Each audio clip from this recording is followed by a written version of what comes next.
सार बचन राधा स्वामी वार्तिक भाग दूसरा। वचन 31। वह जो पार ब्रह्म परमात्मा है सो सब जीवों के पास मौजूद है, पर संसार रूपी भवसागर से किसी को निकाल नहीं सकता है। बजाय निकालने के और रोज बरोज फंसाता जाता है। और जब वही पार ब्रह्म परमात्मा सतगुरु रूप रखकर उपदेश करता है तो वह संसार के बंधनों से जीव को छुड़ा सकता है। पर लोग ऐसे अंधे हैं कि इस स्वरूप को जो उद्धार करने वाला है नहीं पकड़ते और गायब का ध्यान करते हैं, सो वह ध्यान उनका कबूल नहीं होता, क्योंकि मालिक ने यह कायदा मुकर्रर कर दिया है कि जो सतगुरु द्वारे मुझसे मिलेगा उससे मैं मिलूँगा। निगुरे को मेरे दरबार में दखल नहीं है। अब जो कोई यह कहे कि जीव संतों का वचन क्यों नहीं मानते हैं, सो सबब उसका यह है कि खौफ और शौक नहीं है। जिसको मालिक का खौफ होगा उसको शौक मिलने का भी होगा। पहले खौफ होना चाहिए। वचन 32। आजकल के गुरु चेला तो कर लेते हैं और पत्थर पानी में जीव को लगा देते हैं। चाहिए तो यह था कि अपने से प्रीत कराते, सो वह क्या करें। उन्होंने आप गुरु से प्रीत करी होती तो वह भी अपनी प्रीत कराते। ऐसे जो गुरु हैं उनका नाम गुरु नहीं हो सकता है। वचन 33। जिसको दर्द परमार्थ का और डर 84 का है, उसको मुनासिब यह है कि पहले पूरे गुरु को पकड़े, क्योंकि जब तक गुरु से प्रीत न होगी अंतःकरण शुद्ध नहीं होगा, और जब तक अंतःकरण शुद्ध नहीं होगा तब तक नाम फायदा नहीं करेगा। जैसे किसान जब बीज डालता है तो पहले खेत को कमा लेता है, जो बेकमाए हुए बीज डाल दे तो कुछ नहीं पैदा होता। इसी तरह हृदय रूपी जमीन की कमाई के वास्ते गुरु का प्रेम है। जब तक गुरु का प्रेम नहीं होगा नाम फायदा नहीं करेगा। और आजकल के लोगों का यह दस्तूर है कि नाम का सुमिरन घर बैठे किया करते हैं और गुरु से कुछ मतलब नहीं। सो ऐसे लोग दोनों से खाली रहेंगे, न गुरु ही मिला और न नाम ही मिले, क्योंकि नाम गुरु के इख्तियार में है।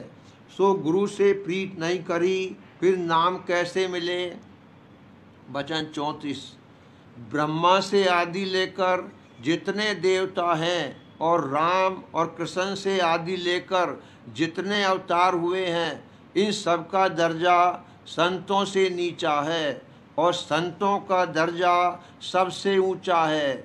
यह सब कामदार और वजीर हैं और संत बादशाह हैं। वचन 35। सत्संग मुख्य है, इसमें पड़े रहने से बहुत से फायदे होते हैं। यहाँ तक कि जैसे पत्थर जो पानी में पड़ा रहता है तो शीतल रहता है, अगरचे अंतर में उसके शीतलता असर नहीं करती है, पर फिर भी जल के बाहर के पत्थरों से बेहतर है। ऐसे जो जीव बाहर से सत्संग में आ बैठते हैं और अंतर में उनके नहीं धसता है तो कुछ हर्ज नहीं है, संसारी जीवों से फिर भी बेहतर हैं। आहिस्ता आहिस्ता अंतर में भी असर होने लगेगा। वचन 36। जब तक श्वासा है गुरु भक्ति करे जाना चाहिए। गुरु भक्ति कुल मालिक की भक्ति तो है और उनसे कुछ न मांगे। उनको इख्तियार है, जब वह अधिकारी देखेंगे जो चाहेंगे सो बख्श देंगे। वचन 37। सतगुरु को दीनता पसंद है। जो दीनता सच्ची है तो न मन की चंचलता का फिक्र करे और न रास्ते के तोसे का सोच करे। एक सतगुरु की शरण दृढ़ करे और उनकी ओट लेवे, बेड़ा पार है।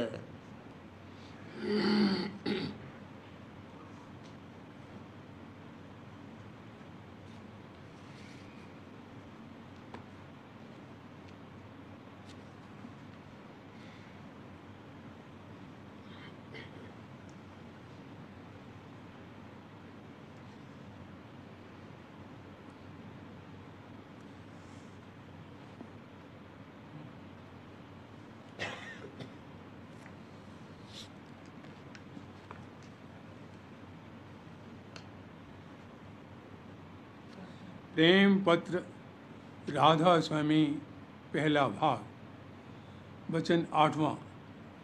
भेद मत का। जितने मत की दुनिया में जारी हैं, सबका मतलब यह है कि मुक्ति या नजात हासिल हो। मुक्ति बंधन और जन्म मरण से छूटने और परमानंद के प्राप्त होने को कहते हैं। इसके वास्ते दरियाफ्त करना ज़रूर है कि कौन जुगत और तरकीब करके जीव को यह बात प्राप्त हो सकती है। दुनिया में जो सुख के उम्र भर उनकी चाह करके हासिल होते हैं, सबका नाशवान है। संत कहते हैं कि ऐसा देश भी है जहाँ अमर और सुख और अमर आनंद है। यहाँ तक लोक में दुख सुख मिला हुआ है। अगरचे चैतन्य आनंद स्वरूप है, पर उस पर माया के गिलाफ चढ़े हुए हैं। उनमें बंधन करके दुख सुख होता है। जैसे जागृत में देह का बंधन करके दुख सुख मालूम होता है, पर स्वप्न में जो कि सूरत की धार देह के मुकाम से किसी कदर हट जाती है, तो इस देह का दुख सुख मालूम नहीं होता। संत कहते हैं कि ऐसी तरकीब करनी चाहिए कि गिलाफों के बंधन से रिहाई हो जावे। सब मतों में किसी न किसी सूरत की नकल की पूजा बताते हैं, या किसी निशान की पूजा या पोथी वगैरह की, जैसे कि नानक पंथी ग्रंथ को गुरु मानते हैं। इसमें सूरत यानी जीव की तवज्जह बाहर मुख रहती है और निज घर का पता और भेद नहीं मिलता। इस सबब से वहाँ सच्ची नजात हासिल होने का रास्ता ज़ाहिरा कोई मालूम नहीं होता है, और वास्ते हासिल होने सच्चे उद्धार या मुक्ति के ज़रूर है कि ऐसी तरकीब मालूम होनी चाहिए कि जिससे सूरत यानी रूह का भंडार की तरफ लौटना होवे। सूरत का देह में दिमाग की तरफ से आना और मरते वक्त उसी तरफ ऊपर को खिंच जाना इन आँखों से साफ दिखलाई देता है। और सब कहते हैं कि मालिक सब जगह है और जीव उसकी अंश है। वह मालिक आनंद स्वरूप है और जीव जो उसकी अंश है, यह भी आनंद स्वरूप है। यानी जीव एक किरण उसी आनंद स्वरूप सूरज यानी भंडार की है, पर उसका भंडार से जुदा होकर इस दुनिया में जड़ पदार्थों के साथ मोहब्बत करके बंधन हो गया है। और जितना कि स्वाद रस और मजा है, सब सूरत की धार का है। इसकी धार जिस इंद्री के मुकाम पर आती है, तब उस इंद्री के भोग या रस और मजा का मालूम होता है। इससे जाहिर है कि सर्व रस और मजे और स्वाद और आनंद इसी चैतन्य में हैं, और जिसमें जिस कदर रूह और चैतन्य की धार है, उसी कदर रस और आनंद है। संत कहते हैं कि जहाँ से यह सब धारें रूह की आई हैं, वह भंडार महासुख और आनंद का है। इसलिए जो कोई सच्ची निजात और पूरा सुख और आनंद अमर आनंद चाहे, और तो वह उस मुकाम में पहुँचे जहाँ की सूरत की धार आई है। वह देश भी अमर है और वहाँ का सुख भी अमर और अपार है, और यह सूरत भी वहाँ पहुँचकर विधेय और गुलाफों से अलहदा हो जाएगी। दुख सुख सिर्फ माया की मिलौनी यानी देह का या गिलाफ के साथ बंधन और भोगों की चाह के सबब से होता है। और गुलाफों के रूह को हटाकर जिस कदर फुर्सत मिले उस कदर वक्त अपना सूरत और मन की सफाई और चढ़ाई में खर्च करे। संत इसकी तरकीब बताते हैं और उसके माफिक कार्रवाई करना चाहिए। जैसे कि जागृत में सूरत की बैठक आँख में है, चाहिए किसी मुकाम से उस ऊंचे देश की तरफ जिसको राधा स्वामी धाम कहते हैं, और जहाँ से शुरू में सूरत का उतार हुआ, आहिस्ता आहिस्ता चलावे। सच्चे मालिक का नाम राधा स्वामी है और उन्हीं के चरणों में पहुँचना है। और मालूम हो कि तरकीब संतों के अभ्यास की ऐसी आसान है कि जिसको लड़का जवान और बूढ़ा, स्त्री और पुरुष, पढ़ा और अनपढ़, गृहस्थ और वृक्ष सब कर सकते हैं। एक नशे की चीज़ और गोश्त का खाना मना है। गोश्त खाने से दिल सख्त और मोटा होता है और उसकी तवज्जो बाहर की तरफ होती है, और जिस जानवर का कि गोश्त खाया जाएगा उसका भी असर तबीयत में आवेगा, और नशे की चीज़ के इस्तेमाल के रगों में खलल पैदा होता है। और एक चाहे ये भी शर्त है कि अभ्यासी किसी शख्स को अपने जाति फायदे या मतलब के लिए दुख न दे, मन करके, वचन करके या काया करके, और जहाँ तक बन सके सबको सुख पहुँचावे, नहीं तो दुख देने से तो बचे। और खाने पीने में इस कदर होशियारी कि बहुत पेट भर के न खावे, किसी कदर हल्का रहे जिससे सुस्ती और नींद ना आवे। सिर्फ ये शर्तें दरकार हैं, और बाकी अभ्यास की तरकीब ऐसी हैं कि बहुत आराम के साथ उसकी कार्रवाई हो सकती है और सब जगह सब वक्त बन सकता है। किसी तरह की रोक टोक नहीं है, और इस अभ्यास में श्वास का रोकना नहीं होता, और मतों में श्वास का रोकना बताया है। इस सबब से वह अभ्यास से किसी से बन नहीं सकता, उसमें संयम और खतरे सख्त हैं। इस सबब से गृहस्थी से तो वह हरगिज अभ्यास नहीं बन सकता, और विरक्त से वास्ते भी मुश्किल और ख़तरनाक है। अब चाहिए कि सूरत को आशा अपने निज घर की बंधवा कर आहिस्ता आहिस्ता चलावे। जो ऐसी आशा दृढ़ रही तो आहिस्ता आहिस्ता काम चल निकलेगा, पर इसकी म्याद मुकर्रर नहीं हो सकती कि किस कदर अरसे में काम पूरा होगा। यह अनुरागी के शौक पर मुनस्सिर है। जिस कदर तेज शौक होगा उसी कदर रास्ता जल्दी तय होगा। चलने का रास्ता यह है कि जिस धार पर या सड़क से सूरत आई है उसी रास्ते जाना होगा। रचना में कुल कारखाना धारों का है, ख्वाह वह धारें नज़र आवे या नहीं।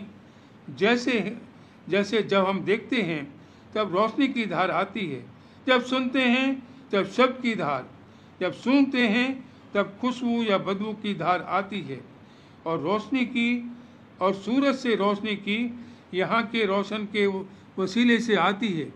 ऐसे ही सूरज किरण जिस धार पर के उतर कर आई है उसी धार पर उसको सवार करा के ऊंचे की तरफ को चलना चाहिए। आदि ज़हूर कुल मालिक का शब्द है और वही जान की धार है, और जहाँ से धार होगी वहाँ शब्द भी ज़रूर होगा, और शब्द के बराबर कोई रास्ता दिखाने वाला और अंधेरे में प्रकाश करने वाला नहीं है। इस वास्ते चाहिए कि शब्द को पकड़कर चढ़े, और उसका भेद भेदी से मिल सकता है। रूह यानी सूरत धार की पिंड में पहले दोनों आँखों के मध्य में जो तीसरे तिल में है आकर ठहरी, और वहाँ से सब देह में फैली। चाहिए किसी मुकाम से इस धार को पकड़े। पहले अभ्यास उसके समेटने का करे, जैसे नाम का सुमरन और स्वरूप का ध्यान, और फिर शब्द के अभ्यास का करे, उससे चढ़ाई होगी। शब्द अंतर में जो हो रहा है वह हर एक के स्थान के मालिक के दरबार से आता है, और हर एक के स्थान पर शब्द जुदा जुदा है। इसका भेद लेकर चलना चाहिए। जैसे बाहर रचना धारों की है, ऐसे ही इस देह में भी कुल कारखाना धारों का है, जिसको नर्वस सिस्टम यानी रगों का भंडार कहते हैं। इन्हीं रगों में होकर रूहानी सूरत कुव्वत यानी तमाम बदन में फैली है। कुल रचना में शब्द भरपूर है, और सब बदन में काम उसी धारों से चल रहा है, पर जो शब्द की आसमानी है उसी को पकड़कर चलना और चढ़ना होगा। पहले वक्त में मूलाधार यानी गुदा चक्र से अभ्यासी चलते थे। संत कहते हैं कि असल बैठक जीवों की आँखों के बीच में है। इस वास्ते संतों का रास्ता आँखों के मुकाम से चलता है। संतों ने रचना में 3 बड़े दर्जों में तकसीम किया है। एक निर्मल चैतन्य देश, जहाँ माया का नाम और निशान भी नहीं है। दूसरा निर्मल चैतन्य और निर्मल माया देश, जहाँ के माया निहायत पाक और शुद्ध है। तीसरे निर्मल चैतन्य और मलिन माया देश। हमारा देश मलिन माया के देश में है, जहाँ की शुद्ध माया है। वह ब्रह्म देश है और निर्मल चैतन्य देश में चैतन्य ही चैतन्य है, और वही संतों का दयाल देश है।